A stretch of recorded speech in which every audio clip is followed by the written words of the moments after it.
Hi friends, நம்ம இன்றைக்கி என்ன பார்க்க போகிறோன்னா கன செவ்வகம் தான் பார்க்க போகிறோம். இன்றைக்கி கன செவ்வகத்தோட கன அளவை நம்ம பார்க்க போகிறோம்.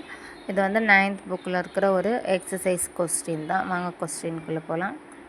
ஒரு கன செவ்வகத்தின் நீளம், அகலம், உயரம் 120 மில்லிமீட்டர், 10 சென்டிமீட்டர், 8 சென்டிமீட்டர் இதே அளவு கொண்ட 10 கன செவ்வகங்களின் கன அளவை காண்கன்னு சொல்லியிருக்காங்க. அதாவது கன செவ்வகம்ன்றது இதை மாதிரி தான் இருக்கும். இதை மாதிரி 10 கன செவ்வகத்தோட அளவை நம்ம கிட்ட கேட்குறாங்க. நமக்கு ஒரு கன செவ்வகத்தோட அளவு கொடுத்துருக்காங்க.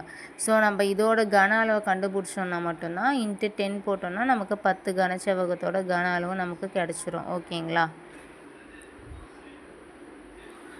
இப்போ நமக்கு இந்த இடத்துல நீளம் 120 மில்லிமீட்டர் கொடுத்துருக்காங்க. அதை சென்டிமீட்டராக மாற்றணுன்றதுக்காக 120 டிவைடட் பை 10 போட்டோன்னா நமக்கு 12 சென்டிமீட்டர் நமக்கு கிடச்சிரும்.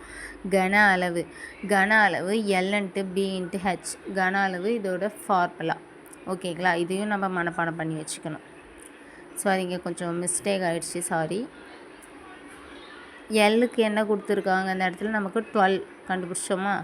ஏன்னா இந்த இடத்துல இதெல்லாம் சென்டிமீட்டராக இருக்கிறதுனால நம்ம இது 1 மில்லிமீட்டராக இருக்கிறதுனால இதை நம்ம சென்டிமீட்டராக மாற்றுறோம். ஓகேங்களா?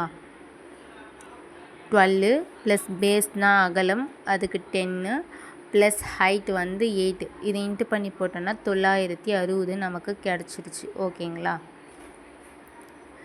நெக்ஸ்ட்டு பாருங்கள். அதாவது இங்கே 960 சென்டிமீட்டர்ஸ் க்யூப்னு நமக்கு ஒரு கனசெவ்வகம் தான் கிடச்சிருக்கு.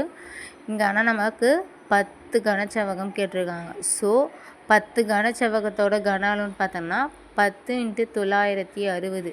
இதை நம்ம இன்ட்டு பண்ணி போட்டோம்னா 9600 சென்டிமீட்டர்ஸ் க்யூப். அதாவது கனம்னால க்யூப் வந்துடும். ஓகேங்களா? ஸோ இதான் ஃப்ரெண்ட்ஸ் இதோட ஆன்சர். ஓகேங்களா?